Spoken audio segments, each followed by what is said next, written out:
Bonsoir.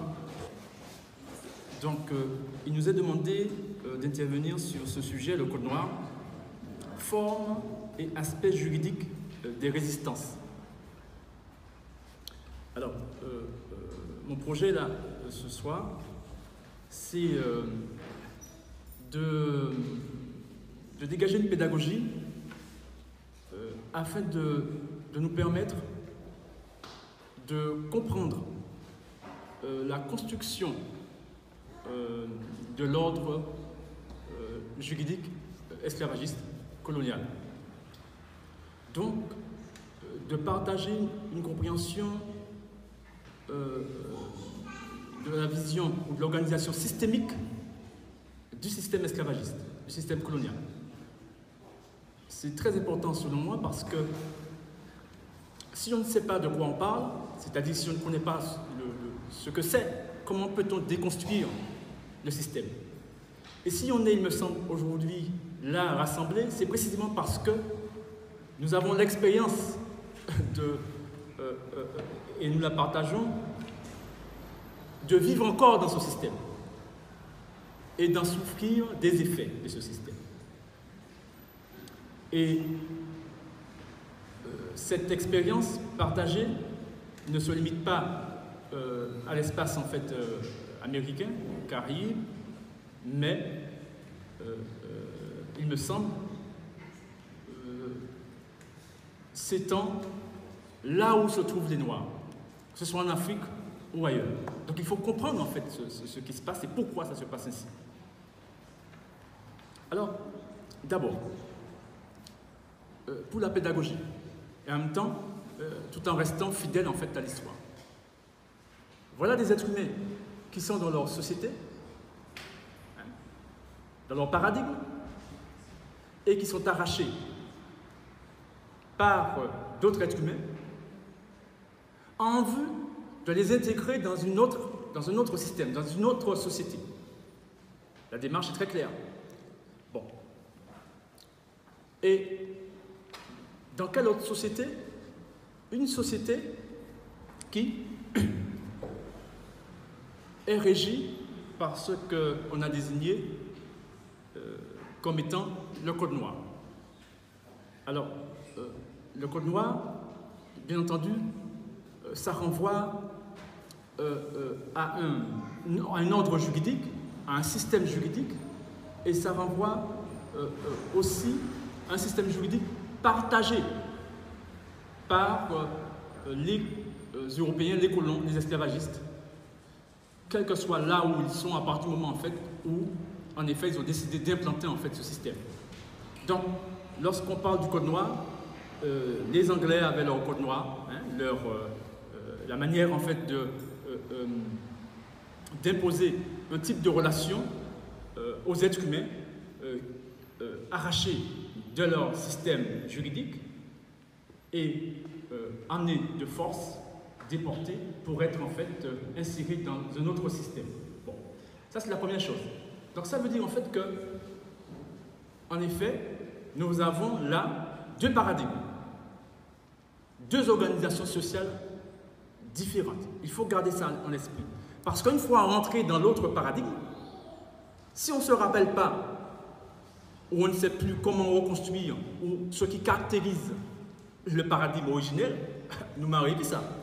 Nous allons rester à temps, il faut bien comprendre ça. Bon. Alors, ça c'est la première chose.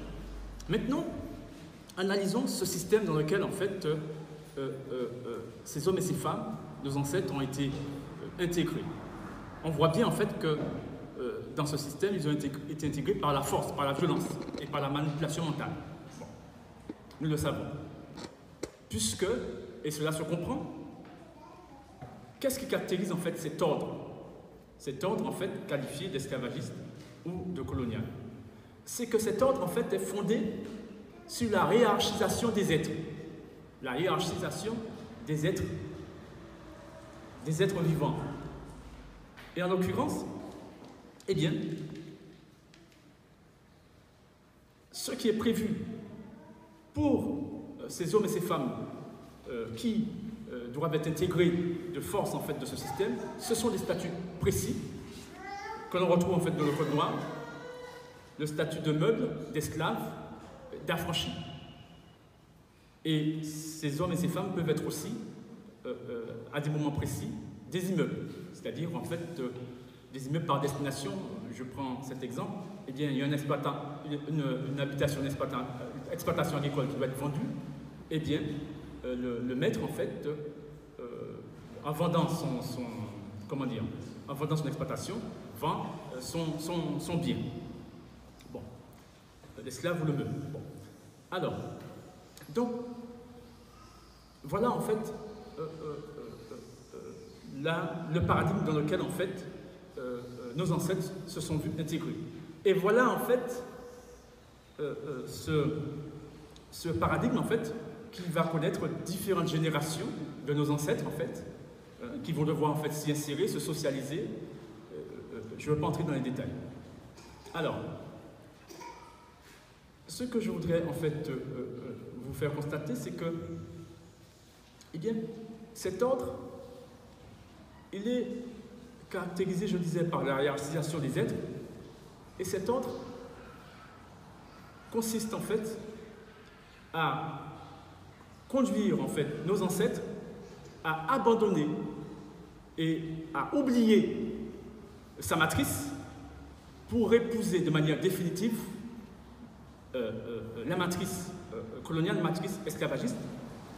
Et cette matrice en fait esclavagiste consiste bien entendu à l'institutionnalisation d'un ensemble de valeurs précises qui sont traduites en normes. Alors, ces valeurs qui sont traduites en normes, ce sont des valeurs, on le constate, ce sont des valeurs qui consistent en fait à, de manière radicale, je dis bien radicale, à exclure l'identité humaine dans la socialité. Exclure radicalement. Évidemment, parce que tant le maître que l'esclave sont des identités fictives. Je veux dire, par nature, l'être humain n'est pas celui qui se décrète être maître. Par nature, en fait, en vérité, c'est un être humain. Mais il se donne, en fait, ce pouvoir de créer une fiction et de se donner, en fait, cette fonction, cette identité-là. Donc, le maître n'est pas un être humain sur le plan du droit. Et le législateur, en fait, qu'est-ce qu'il utilise comme instrument, comme outil? Ce qu'on appelle une fiction juridique en droit. C'est-à-dire, en fait, le législateur sait que c'est faux, mais le législateur, en fait, cependant, a le pouvoir de dire c'est vrai. Et puis c'est comme ça. Et donc, vous comprenez pourquoi, en fait, nos ancêtres n'ont jamais voulu être socialisés dans ça. Personne ne veut être esclave. Donc, une fois qu'on sait ce que c'est, personne ne veut être meuble. Et personne non plus ne veut être affranchi. On y reviendra. En tous les cas, personne ne veut, en fait, vivre dans une socialité, dans une société où ce qui la caractérise est la négation de ce qu'il est, en tant qu'être inférieur en particulier, puisque là, nous parlons en fait des êtres inférieurs. Et donc, vous voyez bien, en fait, je parlais d'un ordre en fait hiérarchique, la hiérarchisation des êtres, et donc, qui se caractérise par des êtres supérieurs et des êtres inférieurs. Donc, maître, esclave, affranchi, meuble, immeuble, réservé en fait pour les êtres humains, aucun de ces statuts ne relève en fait de la vérité. Toutes relèvent sur le plan du droit de la fiction juridique. D'accord? Il faut bien comprendre ça. Donc, autrement dit, c'est une vaste, en fait, comment dire? C'est une pièce de théâtre, une mise en scène obligatoire. Il faut bien comprendre ça. Rendu obligatoire, c'est-à-dire qu'il y a un système, en fait, de violence installé. Il y a ce qu'on appelle communément la force publique, hein, qui veille, en fait, à ce que cette mise en scène soit respectée. D'accord? Il faut bien comprendre ça. Bon, ça c'est une chose. Donc, l'être humain, l'identité humaine n'existe pas dans cet ordre. Et n'existe pas. Aucun de la hiérarchisation des êtres exige en fait l'exclusion des êtres humains. Si l'identité humaine est instituée, ça voudrait dire, et c'est la seule voie possible, c'est que tous les êtres humains seraient reconnus comme étant des êtres humains. Si je dis que je suis un être humain, que vous ne l'êtes pas, ça veut dire en fait que ce que je dis être n'est pas l'identité humaine, parce que vous serez aussi humain. Vous comprenez ce que je veux dire? D'accord? Donc c'est une négation de la généalogie humaine. On écarte en fait le fait de la généalogie humaine, hein, le fait que les êtres humains en fait sortent d'une même matrice humaine, en fait, sont tous parents, hein, sont tous en fait liés filialement, et on écarte en fait ce fait naturel, hein, cette évidence, pour en fait lui substituer, je disais, un ordre de fiction. Bon, à part que cet ordre de fiction est obligatoire. Bon. Alors, ça c'est la première chose. La deuxième chose en fait à comprendre, donc la fiction juridique, hein, bon, ça c'est la première chose. La deuxième chose à comprendre, c'est que, évidemment, il va falloir en fait, pour ceux qui ont, pour que le législateur obtienne en fait, je dirais, obéissance, il va falloir utiliser la violence et la manipulation mentale, je le disais. Bon. Et donc, pourquoi? Parce que comprenez bien, la culture en fait qui est instituée là, les valeurs qui sont instituées, sont les valeurs qui, en fait, je prends l'article 44 du Code noir, déclarant les esclaves être meubles. Et lorsqu'on prend les articles relatifs en fait, au statut d'affranchi, là aussi, c'est un être en fait, comme je le disais, c'est pas un être humain. Bon. Donc, comprenons bien que cette culture sociale, cette culture en fait qui est instituée, ces valeurs en fait qui sont instituées, ce sont les valeurs du législateur européen. Comprenez bien qu'en fait que c'est les législateurs européens, ce sont des hommes et des femmes européens qui décident et qui sont ceux qui ont institué cet ordre. Bon, je le dis ça parce que je veux que vous partagiez une vision systémique. Autrement dit, parce qu'on se focalise souvent sur les blancs créoles, sur ceux, etc., alors que ce n'est pas eux qui sont garants de ce système. Preuve en est, rappelez-vous, lorsque il va y avoir une première abolition en 1794, eh bien, qu'est-ce qui va se passer? Les blancs créoles, en fait, vont chercher un autre législateur. Hein? Ils vont aller vers les Anglais, par exemple. Vous comprenez bien? Parce que c'est le législateur, en fait, qui a les moyens nécessaires pour pouvoir, en fait, maintenir ce système. Donc, les blancs créoles, c'est une chose, mais qu'ils soient là ou pas, ce ne sont pas eux qui sont garants du système. D'accord? Ce sont des profiteurs, etc. Ce sont des agents sur place, mais ce ne sont pas eux, c'est l'État français. Bon. L'État colonial. Alors, ça c'est une chose. Maintenant, cette culture-là, évidemment, cette culture, en fait, les colons vont vouloir que les Noirs la partagent. Et donc, ils vont créer, à un moment donné, ils vont mettre des mots pour désigner cette culture. Cette culture qui consiste, en fait, et comprenez bien, à dire, en fait, que ces êtres-là, nos ancêtres, donc, ces êtres-là, sont des êtres inférieurs aux autres êtres qui sont les maîtres. Et que ces êtres-là, par conséquent, parce qu'ils sont inférieurs, il faut bien comprendre l'incidence juridique. Leur corps et leur production culturelle sont inférieurs. Et par conséquent, ils n'ont plus vocation à faire du droit. Ça, c'est déterminant. Il faut bien comprendre ça. Ils n'ont plus vocation à faire du droit. Parce que, et c'est une cohérence en fait du système de la hiérarchie des êtres, si en fait ils sont inférieurs, leur culture ne peut pas prétendre en fait à organiser la société. Cela va de soi. D'accord? Il faut bien comprendre ça. Donc, par conséquent, tous les statuts dont je parle vont être caractérisés par quoi? Par le fait qu'ils n'ont pas, ceux qui sont soumis à ces statuts n'ont pas le droit de faire du droit. Ce sont des juristes applicateurs, ils appliquent le droit, mais ils n'ont pas le droit de faire du droit. Donc, autrement dit, si vous voyez en fait notre histoire dans cette période, durant toute cette période, y compris pour les affranchis, vous verrez en fait qu'on ne fait pas du droit. On n'a pas d'histoire en droit. C'est seul en fait le colon, celui qui est supérieur, qui a autorité pour faire du droit. Par contre, sur le plan strictement de l'organisation, et là je le dis, c'est technique, mais bon, on peut assister, on a la possibilité d'assister les Blancs dans leur production de droit, les assister, les aider en fait à adapter le droit. Vous comprenez ce que je veux dire? Hein? Mais on n'a pas le droit en fait d'aller plus loin. Bon, ça c'est entre l'assistance et la représentation. Bref, je vais pas entrer dans le détail, mais il s'agit de ça. Donc on n'a pas le droit de faire du droit. Évidemment, si on donnait la possibilité aux Noirs de faire du droit, vous imaginez bien qu'en fait la première chose c'est qu'ils auraient aboli en fait ce système, cela va de soi. Bon, donc c'est une garantie. Bon, ça c'est la première chose. Alors je disais tout à l'heure en fait que, à un moment donné, ils vont mettre un mot sur cette culture en fait que les lois juridiques, les valeurs en fait qui sont traduites en normes, hein, de la hiérarchie des êtres et où en fait les noirs sont en tant qu'êtres inférieurs, et ils vont mettre un mot, ils vont dire en fait que les êtres en fait qui partagent ces valeurs-là, qui ont intégré ces valeurs, qui partagent ces valeurs, les êtres inférieurs qui ont fini par intégrer ces valeurs, ils vont dire qu'en fait qu'ils sont créolisés. Créolisés. Et donc, je cite par exemple en fait un dictionnaire de l'époque, de la société esclavagiste, 1836, créolisé, adjectif naturalisé aux colonies, qui a les goûts, les habitudes de colons, qui a les goûts, les habitudes de colons. Et vous comprenez bien qu'en fait les goûts et les habitudes du colon, c'est précisément ça. Donc, ils vont mettre ce mot. Mais pourquoi en fait ce mot créolisé? Vous voyez bien, être créolisé, c'est adopter les goûts et les habitudes du colon. Et nous savons c'est quoi les habitudes du colon, nous l'avons vu à travers le code noir.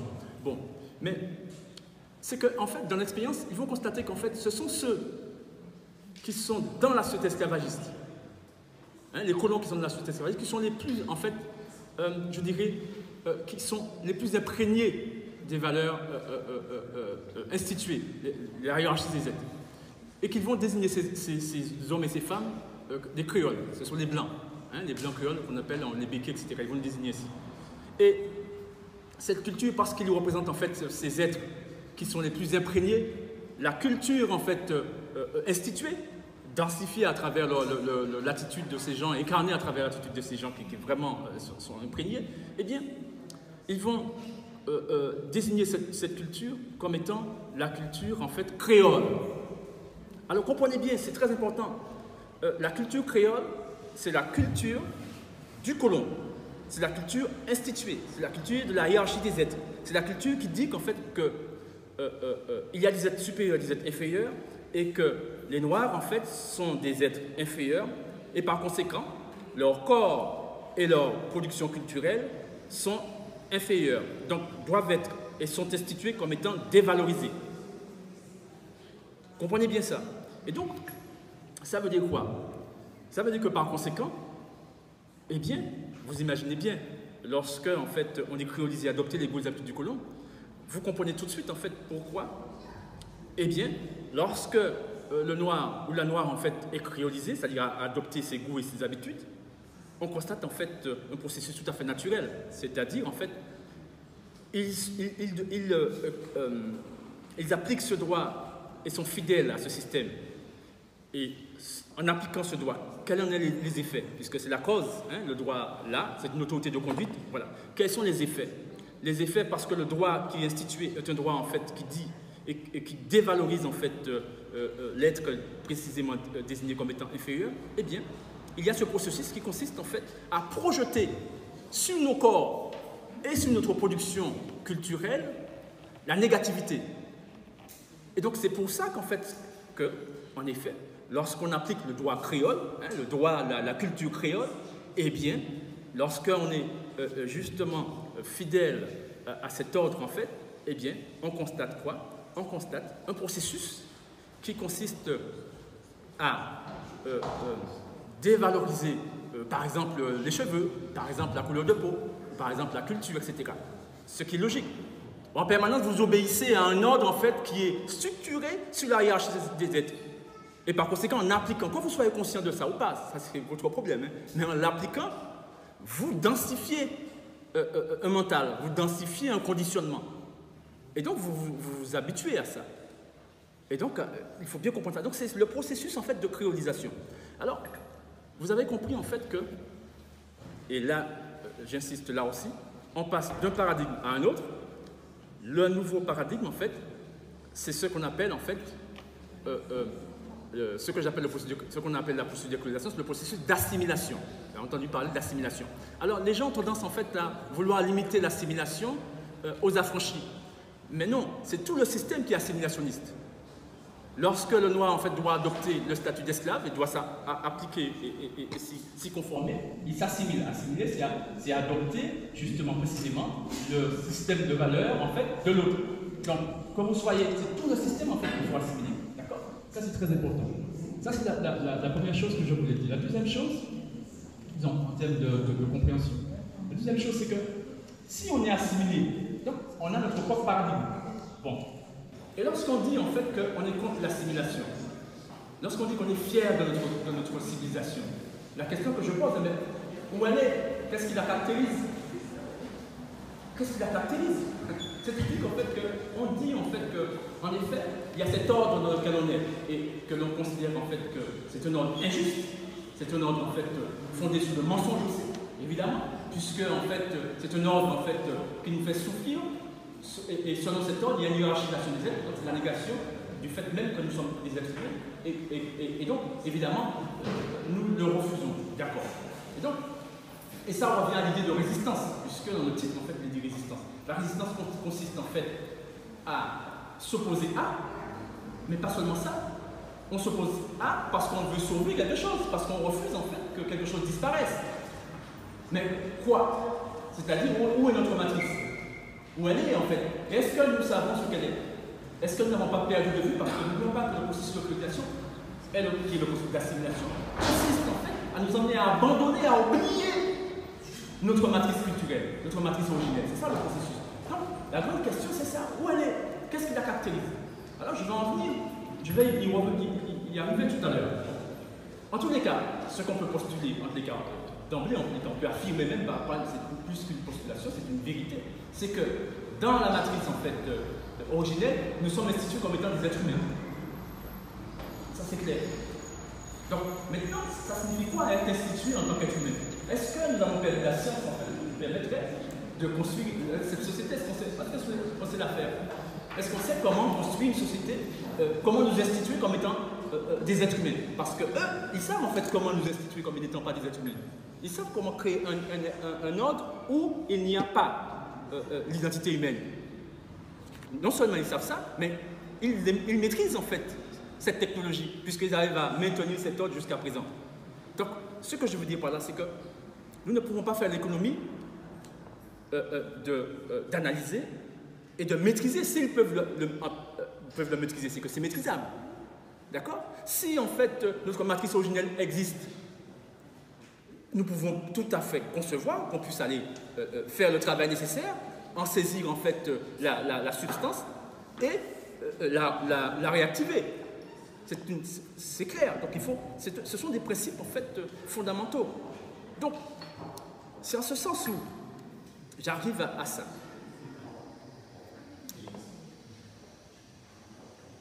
Alors, je vais vous permettre en fait d'avoir accès à ça dans une certaine mesure. Comment faire? C'est ça la grande question. Parce qu'en effet, nous sommes là, nous sommes réunis, nous voulons en fait, nous disons nous sommes fiers d'eux, etc., mais réintégrons notre matrice. Où elle est? Lorsqu'on va en fait en Martinique, elle n'est pas là. En tous les cas, elle n'est pas instituée. Et puis, il faut la restituer. Hein. Il faut que ça devienne notre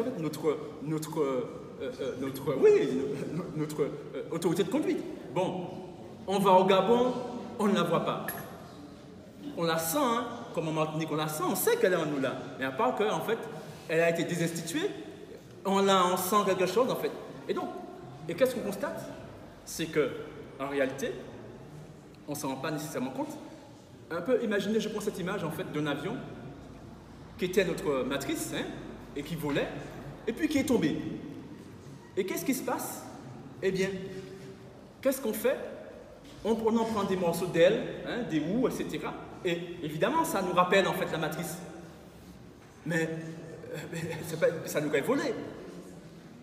Vous voyez ce que je veux dire? C'est pas ça nous aurait volé. Oui, en effet, on sait qu'elle a existé, on sait qu'elle est là potentiellement, mais elle est où? Elle est comment? Etc. Et donc, autrement dit, ça signifie dès lors en fait qu'on est encore dans la matrice de l'autre. Alors, il faut en saisir en fait la technologie, en tous les cas, c'est quoi un système organisé sur la hiérarchisation des êtres? Et c'est quoi un système en fait qui est fondé en fait sur l'identité Moon, un être humain, Moon, parce que je le dis exprès, tout Moon c'est Moon. Mais est-ce que nous savons en fait instituer tout Moon c'est Moon? Parce que c'est ça. Est-ce que nous savons faire ça? Et nous avons perdu en fait la science. Je dirais pas perdu la science, puisqu'elle est encore là malgré tout en vérité, mais en tous les cas, nous devons en fait apprendre à la maîtriser. Alors, voilà ce qu'il faut comprendre. C'est qu'en réalité, ce que nous appelons la hiérarchisation, l'ordre en fait, de la hiérarchisation des êtres, n'est rien d'autre qu'un type de relation. Un type de relation. Et c'est ce type de relation qui est institué. Ce type de relation qui est institué, c'est-à-dire on dit dorénavant, voilà la relation que nous devons avoir entre nous. Voilà la relation que nous tous, en fait, y compris en fait les dits supérieurs, en fait, doivent avoir entre nous. Et donc, maintenant, cette relation, nous la jugeons injuste, comme je le disais tout à l'heure, et mensongère. Et donc, il faut comprendre par conséquent que dans notre société, dans notre matrice originelle, là où tout le monde s'évolue, c'est un type de relation aussi. Mais à part que c'est la relation juste, la relation qui est conforme à la vérité. Et il faut savoir qu'il n'y a que deux types de relations possibles entre les êtres humains. Il n'y en a pas trois. Entre les êtres humains que nous sommes là, nous ne pouvons développer entre nous que deux types de relations. Autrement dit, l'être humain qui a le statut de la fonction de législateur ne peut instituer qu'une ou l'autre relation. Il n'y a pas trois catégories, trois natures de société, trois catégories de relations. D'accord? Il faut le savoir. Et donc, alors, et quelles sont ces relations? Eh bien, c'est d'abord, je dirais, pour vous permettre en fait de prendre conscience que vous connaissez des relations. Je prends cet exemple. Imaginons, nous voyons en fait que nous, dans notre perception, nous savons que ces deux personnes-là, ces deux êtres humains-là, sont en lien filial entre eux, et en particulier sont frères et sœurs. Bon. Et imaginons en fait qu'on voit ces deux personnes-là, une parmi qui est en train de violenter l'autre. On va dire, mais attendez, mais pourquoi tu lui fais ça? Mais c'est comme ta soeur, pourquoi tu... Imaginons que c'est l'homme qui traite en fait. C'est comme ta soeur. Attends, mais quand même, mais attends, mais c'est comme ta soeur, mais tu peux comprendre comme si c'était pas ta soeur. Et donc, vous voyez bien la réprobation. Mais vous voyez aussi qu'en fait, en disant ça, nous tous, nous savons ce que ça signifie. Ce qu'on appelle la relation filiale, la filialité. Donc ça, c'est la première relation entre les êtres humains. Et nous voyons en fait que nous savons ce que c'est, et nous savons ses effets. Puisque lorsqu'on dit ça, c'est que nous savons tous en fait à quoi ça renvoie, la relation filiale. Si en fait cet homme s'était maintenu dans la relation filiale avec cette femme, eh bien il n'y aura pas eu cette violence. Nous savons que sa nature est déviante.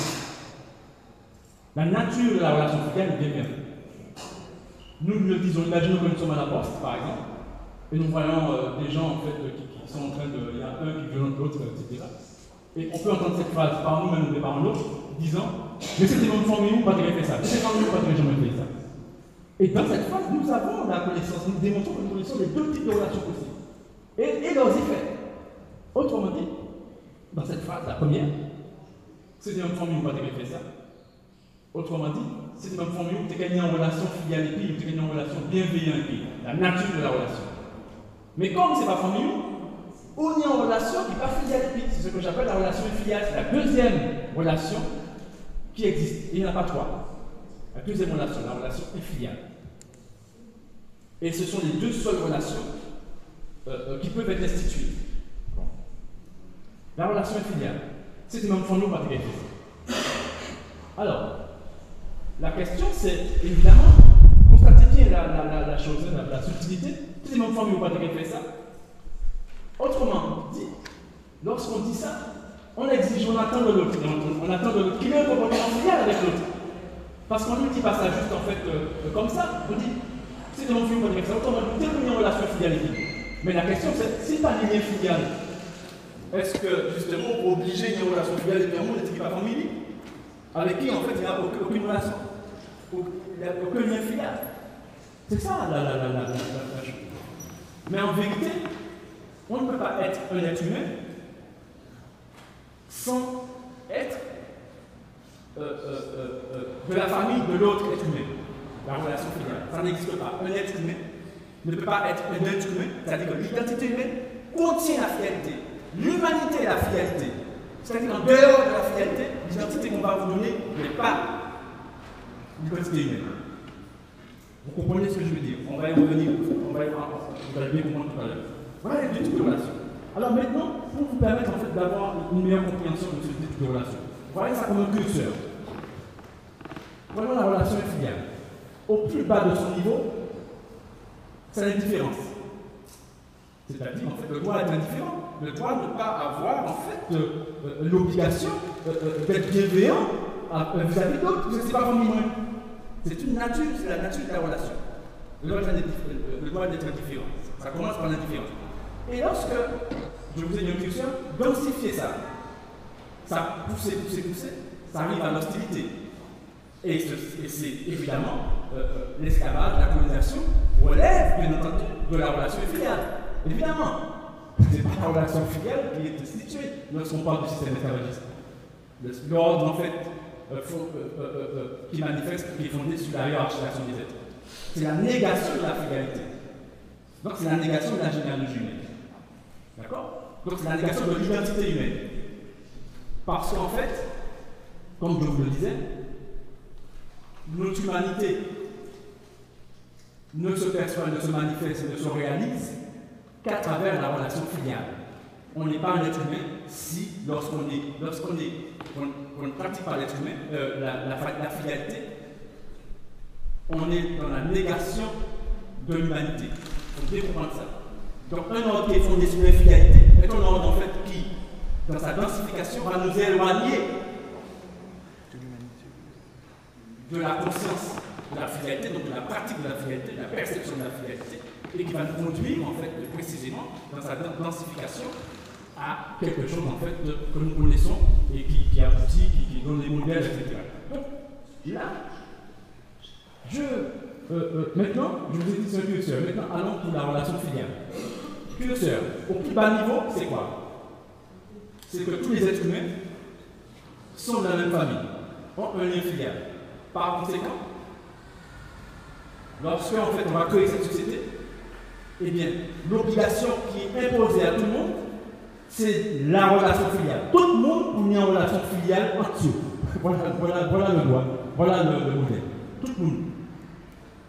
Et évidemment, c'est la seule relation qui est vérifiée scientifiquement. C'est la seule relation qui est fondée sur la vérité. D'accord? Donc, tout le monde. Tout à fait. Voilà. Et puis, maintenant, la deuxième relation. La deuxième relation, la relation filiale, ça veut dire quoi? Parce que c'est la relation filiale, et bien, comme un être humain ne peut pas être institué dans la relation filiale comme étant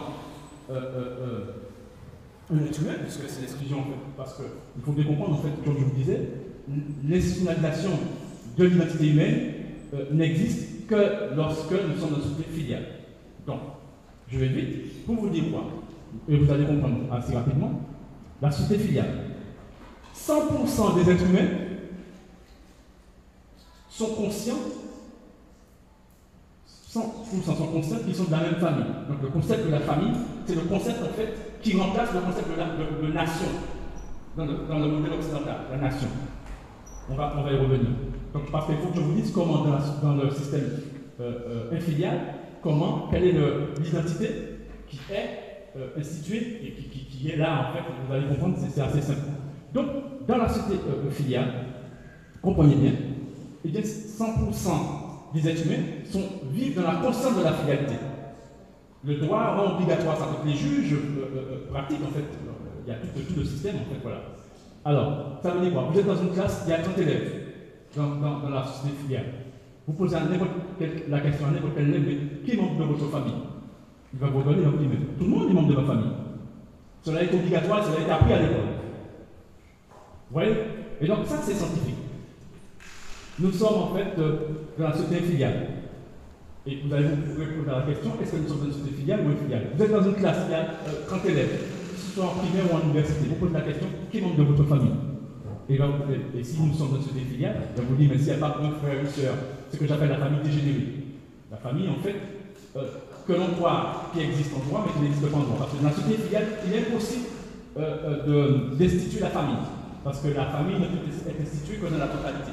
Je le dis, mais bon, voilà. Donc, quand on va dans le droit français ou dans le droit occidental, la famille n'est pas instituée, n'existe pas en droit, n'a pas de personnalité juridique, vous venez de le savoir. Vous entendez le droit familial, etc., mais en réalité, nous sommes, c'est de la manipulation, nous sommes dans l'éthique, dans la morale. Nous croyons que ça existe, mais en réalité, ça ne croit pas. Par contre, il y a des fonctions. Vous allez jouer les fonctions de père, etc., mais ce n'est pas la famille du tout. C'est ce que j'appelle la famille dégénérée. Bon. Alors, donc, je vous disais, nous allons dans une classe, c'est le cas, voilà, qui est membre de ta famille lui-même? Si maintenant frère, sœur, etc., on a en cousin, mais personne pas membre de famille. Et donc, c'est ça qui est rendu obligatoire. Si nous sommes dans ce filiale, et le droit là qui nous régit, vous prenez le code civil, etc. Vous n'êtes pas des spécialistes du droit, mais en appliquant ce droit, ça c'est le droit filial. C'est-à-dire que tous les jours, en fait, en respectant ce droit, nous appliquons l'infidélité. Tous les jours. Alors, je terminerai là. Quel est le concept clé de l'ordre des filiales qui permet en fait à ces gens d'être dans la maîtrise? C'est le concept d'individu. Individu, qui donne les droits individuels. D'accord? Il faut comprendre ça. Et le droit individuel, c'est pour ça qu'on dit qu'on devient individualiste. Donc c'est l'abandon de la fidélité à force. Imaginons en fait, je dirais, imaginons nos ancêtres en fait qui pratiquent tous les jours en fait l'identité esclave. Il a fini par se comporter, avoir des réflexes en fait. Voilà, c'était normal en pratique là.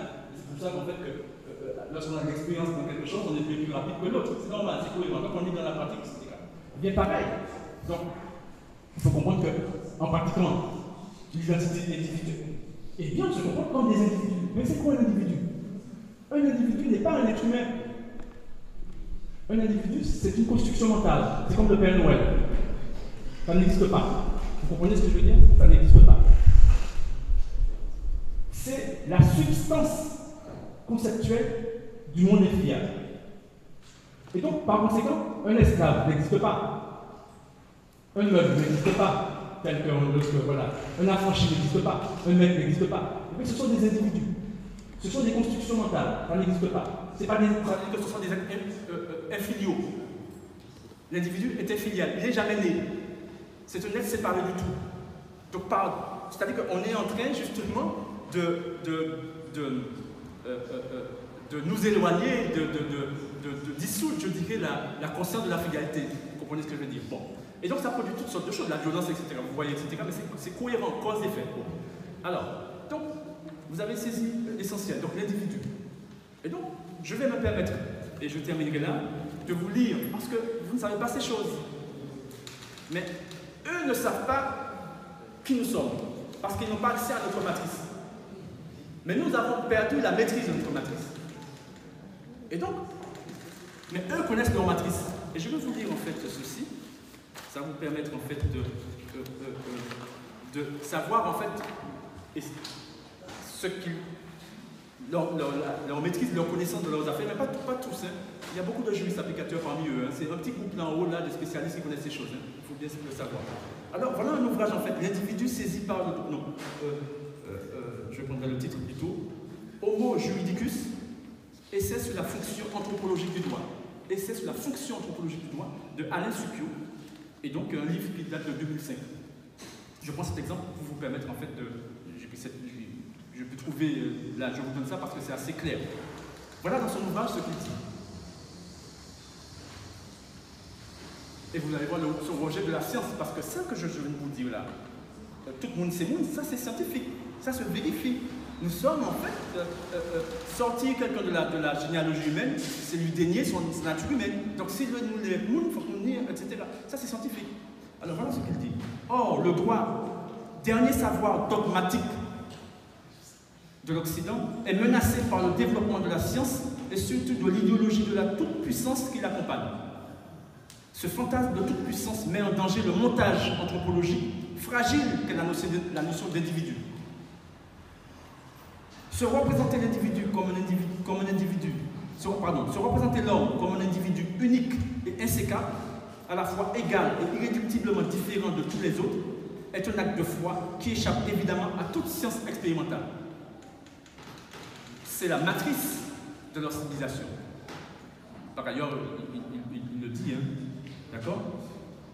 Et donc, ça là, c'est ce que vous rappelez la période de la Renaissance. Lorsqu'ils ont dit en fait que nous sommes au XIVe siècle, 15e siècle, et donc ils sortent du Moyen-Âge, et c'est la Renaissance, hein, la bande à Machiavel, etc., toute la bande. Et c'est là qu'ils font partir la modernité. Bon, pour eux, la modernité commence là. Mais il faut savoir c'est quoi la modernité. Eh bien, la modernité, c'est quoi? C'est que c'est pendant cette période, en fait, qu'ils vont aller explorer leurs humanités. Et lorsque vous entendez les humanités classiques, les humanités, il faut savoir de quoi ça renvoie. Parce qu'il n'y en a qu'une, d'accord? C'est la filialité. Bon. Ils vont aller explorer leur humanité classique. Et donc, ils vont aller dans la Grèce antique et dans la Rome antique. Mais la Grèce antique et la Rome antique, pour aller, ils y vont pourquoi? Pour en saisir la structure de ce qu'ils appellent leur civilisation. Et c'est là qu'ils vont faire un travail théorique pour en tirer la substance. Et c'est comme ça qu'en fait, une fois qu'ils ont tiré la substance, parce que rappelez-vous, le système en fait athénien du citoyen, du système esclavagiste, c'est un système fondé sur l'infidélité. Le citoyen est un esclavagiste et il est gardien du système esclavagiste. Et donc, il y a les étrangers, les femmes, etc., les esclaves, etc., le système esclavagiste. C'est ça la démocratie. Et donc, c'est ça, en fait, ils vont saisir la substance. Et c'est cette substance-là qu'en 1789, ils vont venir, en fait, et instituer à travers, en fait, la Déclaration universelle des droits de l'homme et du citoyen, en 1789. Et je ne rentre pas dans les détails. Et bien, c'est là, en fait, que nous devenons, ils rentrent dans la maîtrise des individus. D'accord? Voilà. Et la Déclaration des droits de l'homme, universelle des droits de l'homme de 1948 est fondée sur les individus. D'accord? Et donc, c'est comme ça qu'en fait, on arrive à maîtriser des milliards de personnes. Simplement parce qu'ils ne savent pas faire. Ils ne savent pas faire solidarité. Vous voyez, il y a. Parce que je prends un exemple et je terminerai là. Prenons le lasso-terre ou le coup de main, hein, comme issu de notre civilisation. Vous voyez bien, en fait, on a la nostalgie, mais on n'est pas conscient. Il y a des associations qui veulent relancer le lasso-terre et puis, ou bien le coup de main, hein, en termes d'effet de manifestation de notre paradigme originel. Le problème, c'est quoi? C'est qu'ils veulent faire ça et ils s'y engagent, mais dans l'infidélité. C'est-à-dire qu'en fait, c'est pas la relation. Il faut d'abord instituer la filialité, et c'est comme ça qu'on a accès, en fait, on fait renaître, en fait, le lasso-terre. On fait renaître. Mais, ou pas frère, ou pas même. Donc, ils sont dans le paracommun, tout ça va marcher. Parce qu'en effet, il n'y a pas à attendre matricieux. Donc, par conséquent, et je terminerai là, la solution à notre problème, c'est instituer ou réinstituer notre matrice. J'en ai terminé.